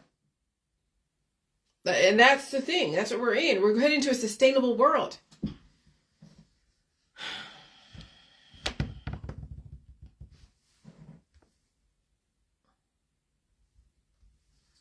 United Nations, Department of Economic and Social Affairs, Sustainable Development, Transforming Our World, 2030 Agenda for Sustainable Development, Preamble. The agenda is a plan of action for people, planet, and prosperity. It also seeks to strengthen universal peace and larger freedom. We recognize that eradicating poverty in all its forms and dimensions, including extreme poverty, is the greatest global challenge and an indispensable requirement for sustainable development. All countries and all stakeholders acting in collaborative partnership will implement this plan. We are resolved to free the human race from the tyranny of poverty and want to heal and secure our planet. We are determined to take the bold and transformative steps which are urgently needed to shift the world onto a sustainable and resilient path. As we embark on this collective journey, we pledge that no one will be left behind. The 17 Sustainable Development Goals and 169 targets which we are announcing today demonstrate the scale and ambition of this new universal agenda. They seek to build on the Millennium Development Goals and complete what these did not achieve. They seek to realize the human rights of all and to achieve gender equality and the empowerment of all women and girls. They are integrated and indivisible and balanced to the three dimensions of sustainable development and economic, social, and environmental. And so the goals and targets will stimulate action over the next 15 years in areas of critical importance for humanity and planet. 15 years. So we have 7, and then 8 more years after that. But between now and 2030, we're going to have 7 years. So there'll be one cycle, there'll be another cycle. Okay? We have 2 cycles of major change. I'm prepared to stay home for the next 7 years, the next 15 years. I'm prepared to stay home for the next 15 fucking years. I'm prepared to do it. And if I do have to go out there for whatever reason, I will probably try to work from home if I have to work. But the next 15 years, what am I? I am... Let's do the math, Jillian. What am I? I am 50. I'll be 50 in February. So 50 plus 15 is, you have 65 years old. By that time, I could retire. My husband's planning to retire at 62. And so we'll pull our Social Security together, and I'll be living off of that, plus doing whatever I'm doing. Probably going to have to go out there in the public. 15 years. So they've planned it very carefully for the Gen Xers. Either they're going to die off because they're going to be out there gallivanting with everyone, or they're going to be planning their next phase. Because we have 15 fucking years to go through this shit. I said 7 because that was the most tangible because of UN Agenda 2030. But it's 15 years. But at least let's look at the most current. 15 years. So I know what I'm in for, and I'm prepared to be home more than not for 15 freaking years. So 15 years, we're in 2024 plus 15, 4 and 5 are 9, 2 and 1 are 3, 2039. So by 2040, we'll probably be around close to infertility, close to the target. Then we still have 11 years to 2050. So that's what I'm saying. This is future planning, people. You have to now future plan. You have the next 15 years. We're going to have kids are going to be dying in 7 years. Because the parents are not going to fucking change. We're going to have kids dying earlier in the next 15 years. We have adults, people Gen X my age are not going to make it to 62 because they're not changing the way they do shit.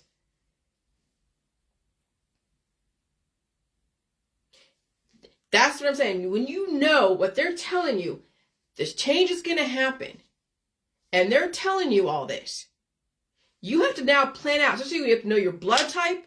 You have to know your predisposed issues. You got to know that this whole being, famous and rich and powerful and influential and all about the baubles and all about, lifestyle and belief system and politics and religion and science and all that shit, the dogmatic stuff.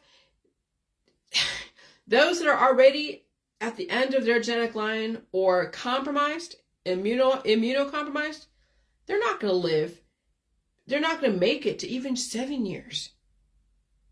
Because they're not going to change. That's the thing.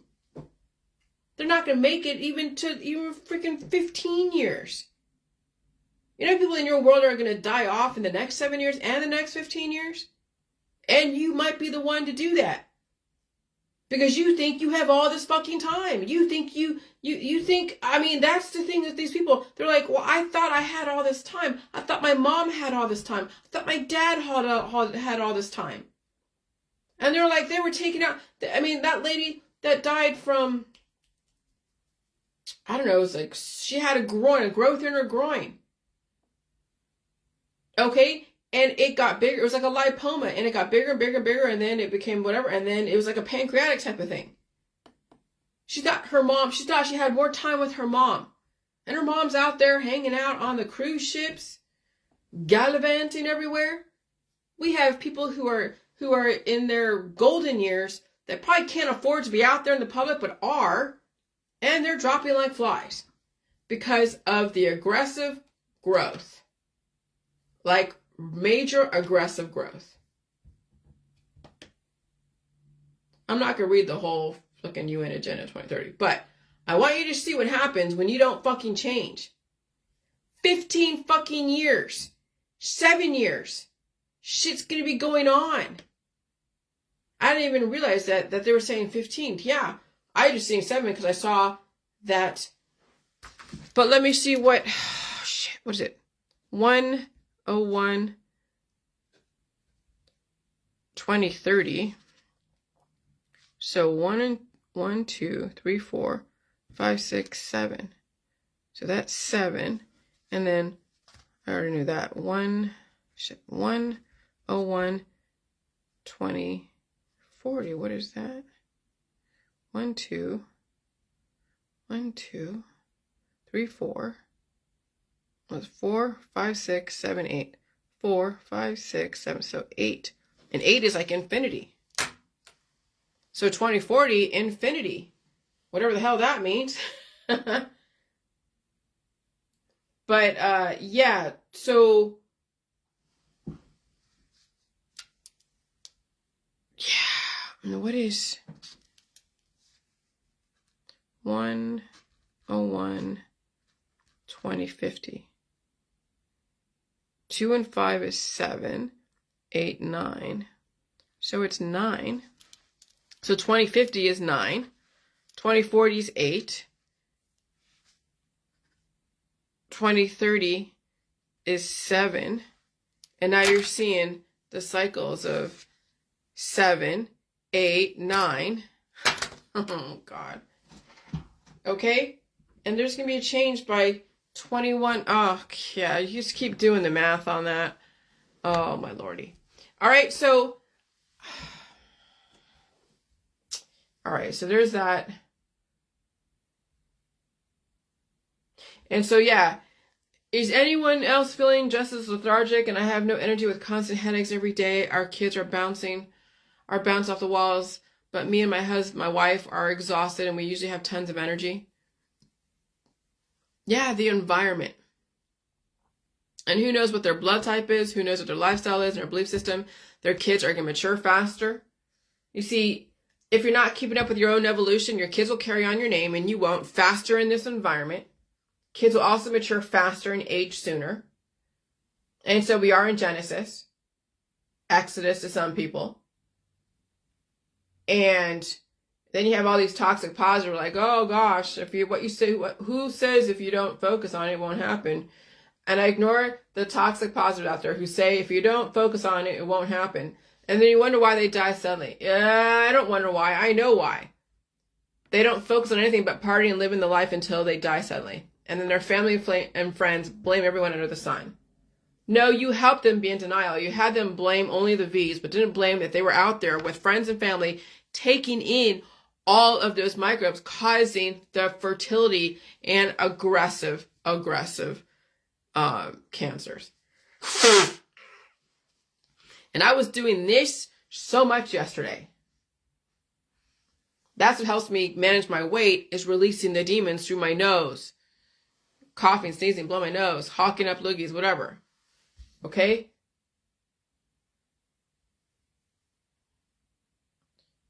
And so, yeah, so here's something you can see as a tangible prophecy. It's all in the numbers. And so I didn't make this up. So then you think about, let's do, crap. God damn it. All right. So 01, 2030, and then 2040,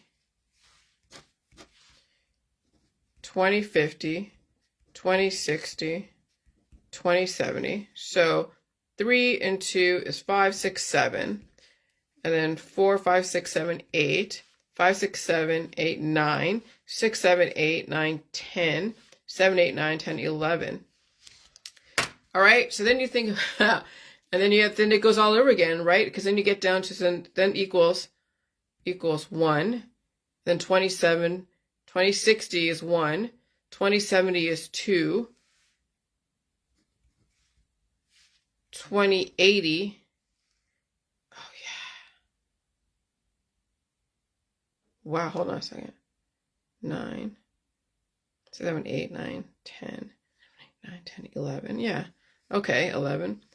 And then, so then 20, yeah. Okay, so then you see that, and then, so then you're looking at, then it is becoming another cycle again. 1, 2, and 8, 10, 11, 12. And then equals 3. And so 2060, it's going to cycle again. So by 2050 will be the end of the complete cycle here.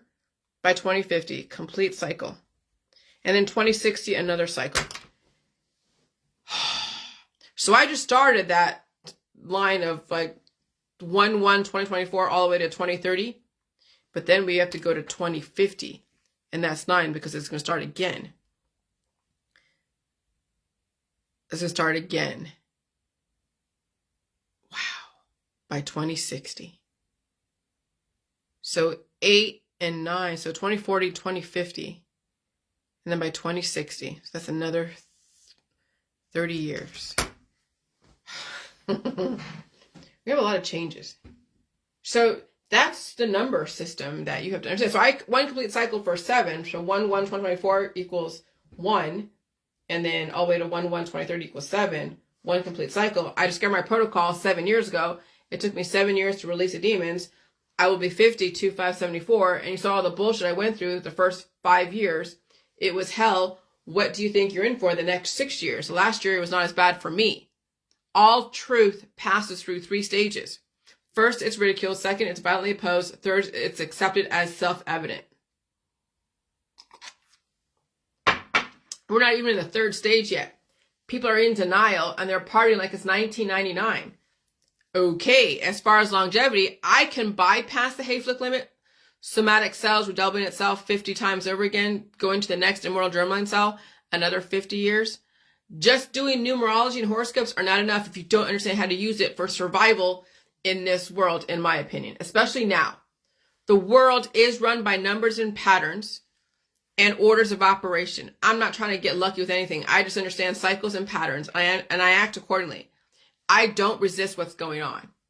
The game was won way before I even knew I was playing, which is why I don't play with numerologists going out there, because some are trying to use numbers to get lucky in business and everything else.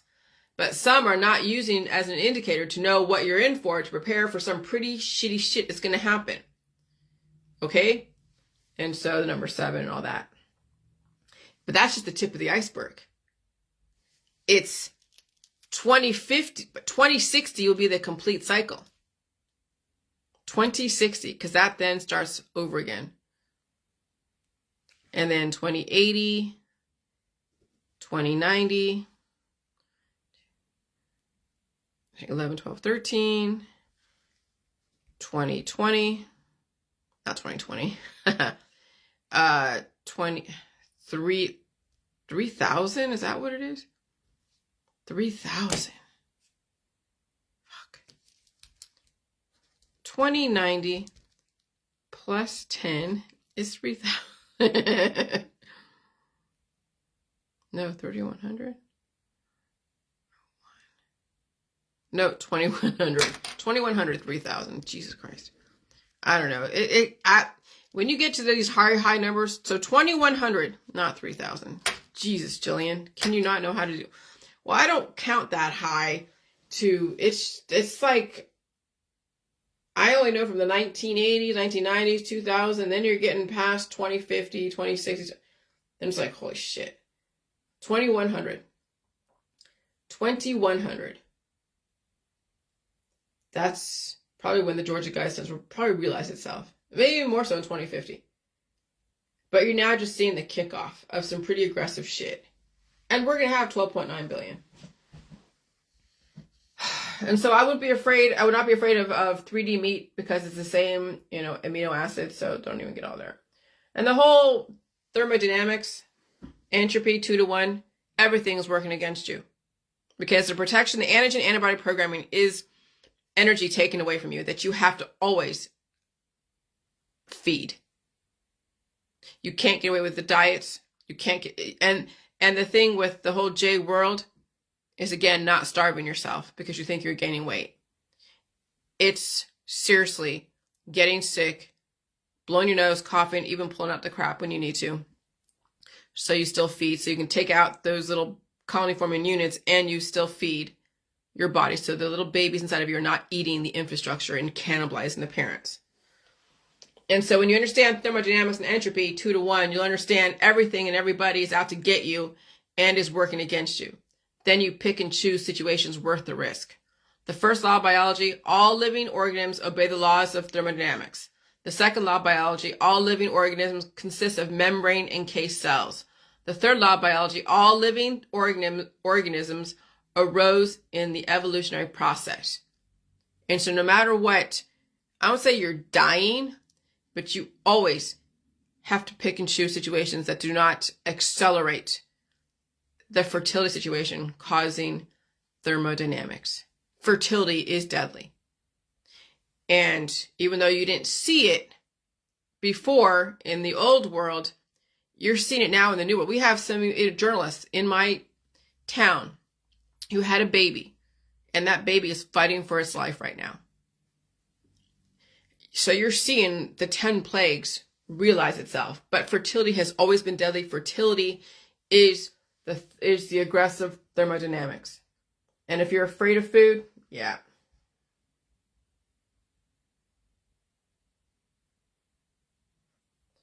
And so at this point, I'll say this.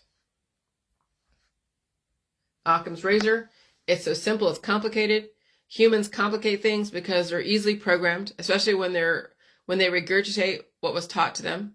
All of your beliefs were given to you by your parents and society at the time of your birth, and you just repeated it, and you'll repeat your beliefs to your children, and that was the curse. Religion and spirituality is built on the death culture.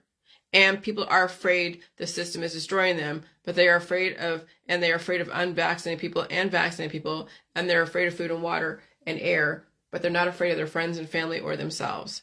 That was the spell cast on you. When you don't want to change to make people like you, but you want people to love you because you don't change, that's the spell of death they cast on you, that you cast on yourself. That's why the system can't do anything for people who don't change. Because they want people to love them and destroy them. As you can see, people are drunk with power from love and acceptance until they are depleted. They don't care about changing to be liked. They care about not changing to be loved and destroyed. That's spirituality. That's religion. Because someone said, well, I would rather not change to be liked. And I'd rather have people who understand me and accept me for not changing. To love me. And that's what I'm like, oh, God, those are the ones that should be in your life, are the ones that love you. Yeah, in a death culture, abso-fucking-lutely, more power to you. That's religion, that's spirituality. People assume the influential kids from the parents born in the 1900s, so there's Trump, who was born to a dad that was brutal, yes. Trump came out to be who he is. He's O negative, so he has a lot of endurance, and he can handle this aggressive environment. He's a big dude. And so people assume the influential kids from the parents born in the 1900s, because his dad was born in 1905. 1940s, 1950s, we have the silent gens, we have the great generation, silent gens, boomers, and we have Gen X. If people assume the influential kids from the parents born in the 1900s to the 1970s knew what their parents knew. Not all the time. Okay, I didn't know what my parents knew at the time. My mom probably knew a lot more than my dad, and obviously knew more than me. And I don't know, I wasn't privy to, I was finding out shit as I was uncovering the layers and layers of all the crap. Don't assume any politician or current titan knew what was to happen. We saw the indicators. Some of us were given the playbook or put the book together. They, we, you are puppets, just like you and I. Once we figured it out, we started warning people based on our perspective. And so that's why the Gen X kids are the variables. Some parents will die with the secrets they hold about everything they knew. What do they know and when do they know it? I will never be that parent who keeps secrets from everybody. That's why I'm an open book. That's why I don't hide behind fake accounts or not put my face out there. And I don't talk smack about anyone specifically. Okay? I hate secrets. I'm also very careful how I characterize all info. And maybe that was expected, that they would be secretive way back when to do what they had to do because not everybody would agree with it. And then the secrets were uncovering itself. Was Snowden or Assange used as a tool that someone inadvertently or purposely gave them information that then started the whole, Julian Assange and the wiki shit? And then the system had to do what it needed to do they had to get the information out there, but they couldn't do it voluntarily. So they used Mr. Assange or Snowden or anyone else as a whistleblower. Okay, because they knew the system they knew shit had to come out because it was bound to come out. And so it was a controlled release process and people were used as patsies. Absolutely. I would not doubt that some people who were given information, who have information, were allowed to hack into and get the information. When you give somebody allowance to break the law, and they're like, "Ooh, yeah, I broke the law and this and that." Yeah, they allowed, just like Epstein, Weinstein, Diddy. Well, I don't know, allegedly. R. Kelly, they were allowed to break the law for many years until the system found it beneficial to them to then hold them accountable. And so they got to see what happens when someone is trafficked like that. And they have to see what happens when people find out all the different secrets about the government and whatever. And they don't have to claim, what do you call it? It's plausible deniability. But now you know, but they can deny it if they want to. And then it's just a conspiracy theory. I think it's fucking brilliant. So that's why, they say in the military, be careful of volunteering for anything in the military because you're going to use it as a tool. Oh, I see that now. I see why that term exists. Be careful of volunteering because you don't know what you're volunteering for. And when you come upon information that's pretty sensitive and you want to go and expose it, yeah, okay. And so that's why I was very careful in my book not to be totally obvious. This wasn't meant to be a bestseller, okay, because it's obviously not a bestseller, but it wasn't meant to be one because I wasn't being really in your face telling you everything. What do you mean telling you everything? I could have worded things in such different ways, but I had to word it the way I had to word it so I wouldn't be pigeonholing and making accusations that I couldn't prove. I had to give some room for imagination for another thought process. There are no, what does the FTC say to me? There are no absolutes, Jillian. You're right, Mr. FTC guy. You're right. All right. All right. So, Occam's razor. Oh, yeah. Occam's razor is PEMDAS.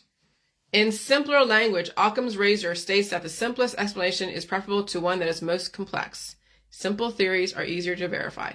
Simple solutions are easier to execute. Parentheses, like parent, thesis. Exponents, multiplication, division, addition, subtraction. Reduce everything down to addition and subtraction. Okay?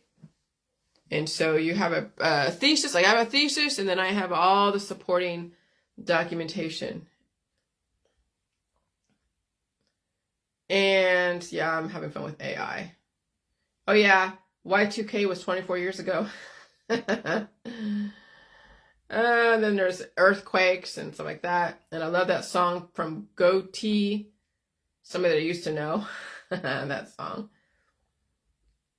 And yeah, Helen Nielsen was saying that the Danish Queen abdicated tonight. And that was 52-year mark, 7. Yeah, 7. And so turbo growth and maturity. We will have a slew of child prodigies burn very brightly, very early. Blood type O plus kids will burn brightly and potentially longer than group AB kids. RH factors could add or subtract longevity, realizing potential very soon. Accumulating microbial offspring will be their nemesis. And so the system will capitalize on these child prodigies.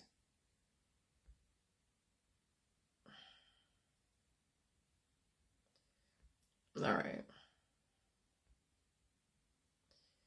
And so, yeah, and you think about Elon Musk and what's the other guy? Mark Zuckerberg and myself and Bill Gates and whoever. We all have been trained and groomed to be in a specific way. Some of us, and there's many of us out there, we're not supposed to live beyond a certain time. Because the system knew they were going to accelerate the frequencies, and those who had a lot of demons within would either fall from drugs, alcohol, sex, or domestic violence, or cancer, disease, or chronic illness. And so in my world, most likely I would have gotten the cancer, disease, and chronic illness and gone down that path of looking for a remedy or looking for a cure or looking for this and be so distracted and not even realizing anything about my childhood.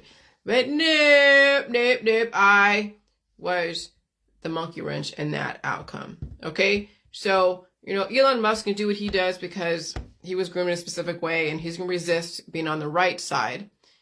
What do you mean by that? The right wing side. And think that anything that he does that opposes Facebook is going to be better. No, you're just two sides of the same coin. You're playing that game of resistance. It's not going to work well for you because what are you doing? You're going to brainwash people in a different way. Okay? It's characterizing the information and saving yourself and realizing that the public square out there is deadly now in this environment. And that's why some people who realize what's going on will not work in the office environment. They must work from home. And I'm glad that by the time we get to a certain point that I don't know. I'm just glad in 15 years I'll have a chance to retire. 15 years. It's not that long. If I can get through the next 7 years, I'll be fine. I can get through the next 8 years after that. Okay. 62. They have it planned for Gen X to retire and some will not survive retirement. Because they're not changing. And so that's why I did those pictures of the new global baby running through everyone, that called JN1, and how everyone is an incubator. The house is an incubator. Their communities are incubators. Yeah. All right. Thunderstorms. Breaking news. All right. I might take a day off, or I might take a few days off. I don't know. Because I think we have 15 years of this. We're seeing the died suddenlies. We know that people have to stay out of the public square. We know that cancer, disease, and chronic illness is basically all that turbo fertility. And you can't starve. If you want to manage your weight in this environment to survive, you can't be starving. You still have to feed the demons and pull out the crap. And who's going to do that? Some will, some won't. And maybe it's better to stay out of the public square. Oh yeah, okay. So this guy my husband works with, his name is Mike. Nice dude. A little bit aggressive, but that's who he is. He's being haunted by some ghosts. Like a lot of them. And it's like, holy crap, because I've had things happen. I've had things happen when the frequencies were so intense. I'm dry. I'm like freaking dry right now. Hold on. And this is a diuretic, I know. But I've had things where my husband would walk by something and I know he's full of energy. Oh my God. That's probably what it was. My husband's so full of energy, he actually knocked shit over. But it wasn't like he bumped into it. One of the books on one of the credenza or whatever that was, that roll table, that roll desk, fell off. And I'm like, oh my God. But I know I've had certain things. I mean, I'd hear certain things. It could have been mice. It could have been not. Who knows? But I've seen things. I've heard things.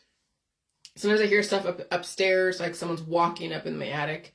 Not literally walking a lot, but I hear a lot of creaks. Now, it could be attributed to all the settling of the environment and that's probably true. But he's having ghosts just like torture him, like hiding things. Like I can't find my hairband that I used to put my hair in. And I had a dream that it was on the floor right next to me. And I looked down on the floor and it wasn't there. I cannot find my little hairband for the life of me. I have no idea where it is. Who knows where it could be. So I know there's things that happen here, but I have yelled at the ghost here. Get the fuck out of my house. I'm the one that owns this. I live here. Go somewhere else. Okay? And so, have you seen any orbs around me? Not lately. But they were a couple years, they were like last year. They were all around me. And that's where a lot of things were going on. A lot of sickness and releasing demons, fertility. Okay? And so hauntings, disease, cancer, paranormal, and poltergeist activity. I release demons and I've protected myself in my house with salt boundaries. Well, I have electrolytes. And it's not like I took salt and put it, yeah. My husband put a lot of salt in the driveway. And then the rains came because he's trying to kill the grass on the driveway. But the rains come. But the salt is a type of thing that could trap, it could protect you on one end, but they can get around.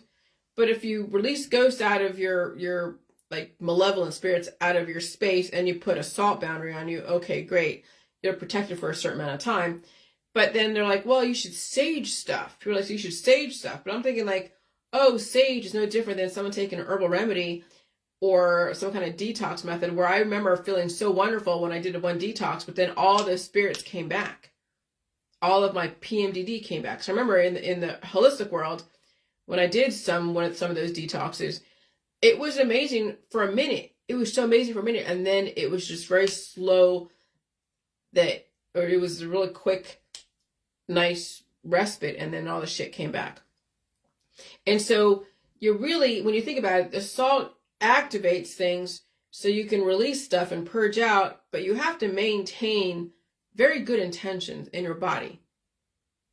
You have to maintain not only good intentions, but the ability to release demons and take on substance and be aggressive enough to protect your temple, your body.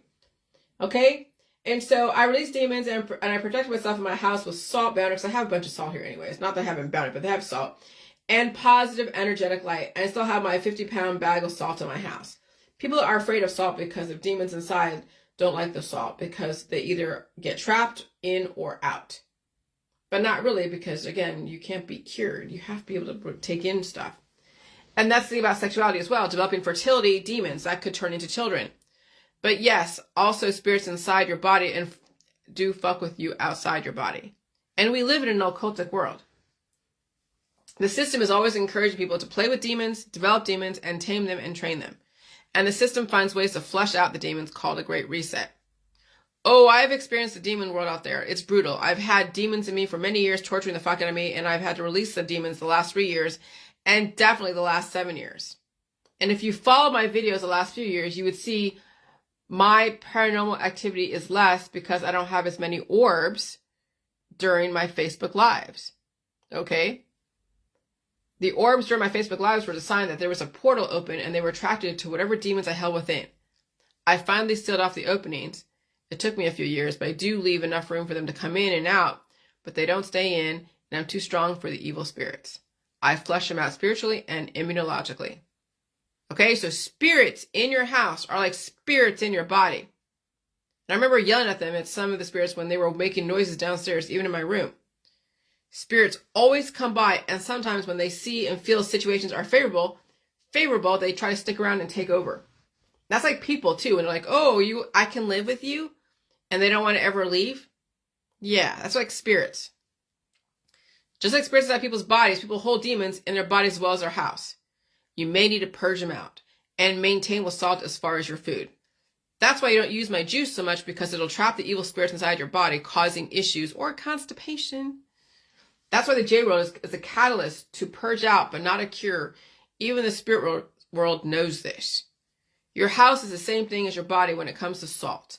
Salt can bring things together, but you also want to have an option for things to leave, like a purge, but not too aggressive and not too weak.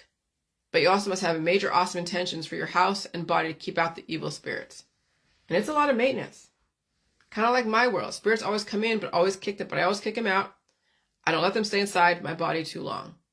And again, that's like your house. Spirits will always come in, but you have to have a way to shoo them out. And so I like this response about sage and salt as far as spiritual energies attacking you in your home. Both salt and sage are quite effective, but need to be used properly. Not doing so can make your situation much worse. First, it's important to note that both are temporary and maintenance will be necessary. Salt is a great to create a boundary such as an enclosed circle. However, do not do this unless you are sure the energy is gone from the space. Otherwise, you could effectively trap whatever is inside and have exactly the opposite effect to what you desire. It is important to first clear the space and then use salt to seal it off. Stating your intention aloud for the salt with empowerment and authority is best during the process.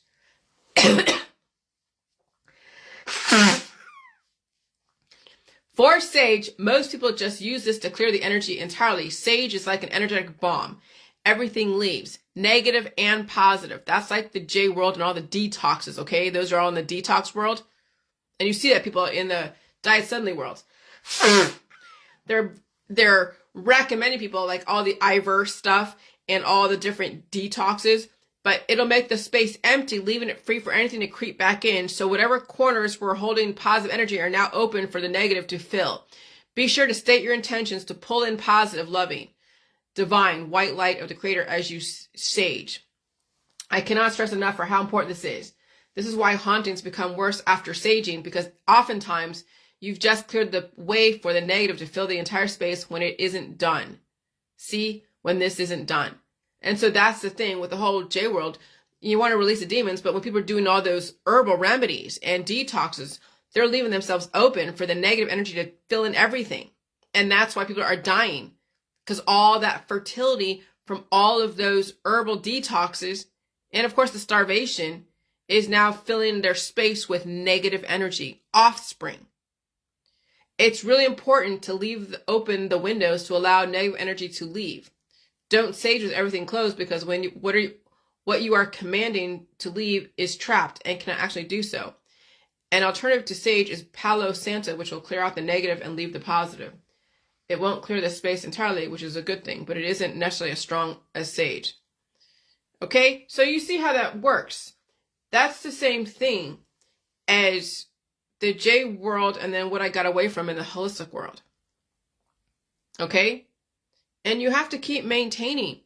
It's not like one wham bam. No, this is a maintenance thing. What I do every day when I get up in the morning and I'm releasing the demons, and even the night before, or even overnight, I'm blowing my nose and coughing and sneezing. It's daily now because the environment is calling for it.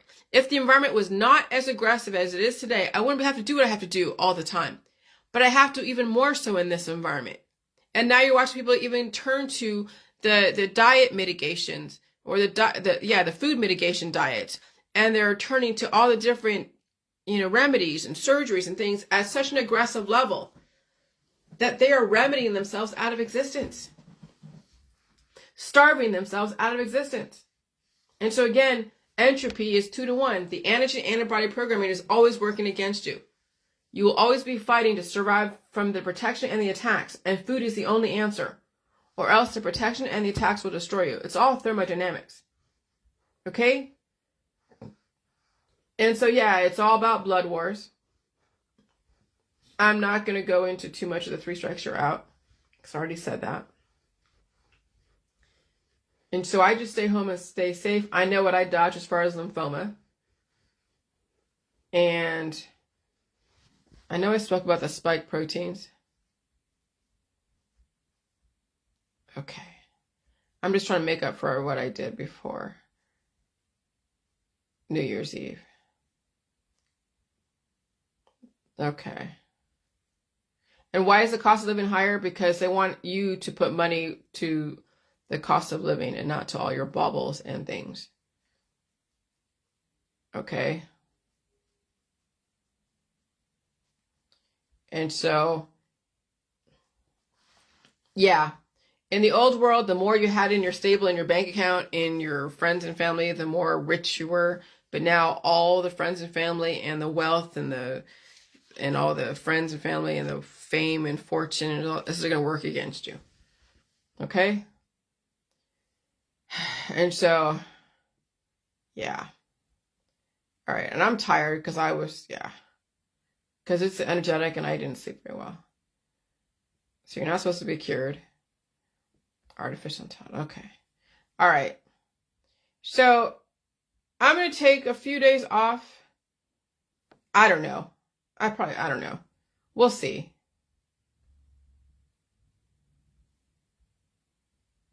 Yeah. I'm just going to, yeah. I don't know if I will take a few days off, but I'm just going to get some sleep today and just, I don't know, it's highly energetic. But I will make this in a nice, neat little package. But I had to go with the numbers, man. I'm telling you, when I'm doing the math for all these, for the pattern for 2030 to 2100, that's crazy. I want to skip to 3000. But 2100, 2200, 2300, 2400, oh my God. But I'm living for that. As long as I survive whatever the hell's going on. But that's what I want people to live for, if they can. Or else you're just living to die. You're living to just race to the bottom. And I'm not trying to race to the bottom. I'm trying to say, hello. Yeah. All right. That's all I'm going to say. Have a good day. Bye.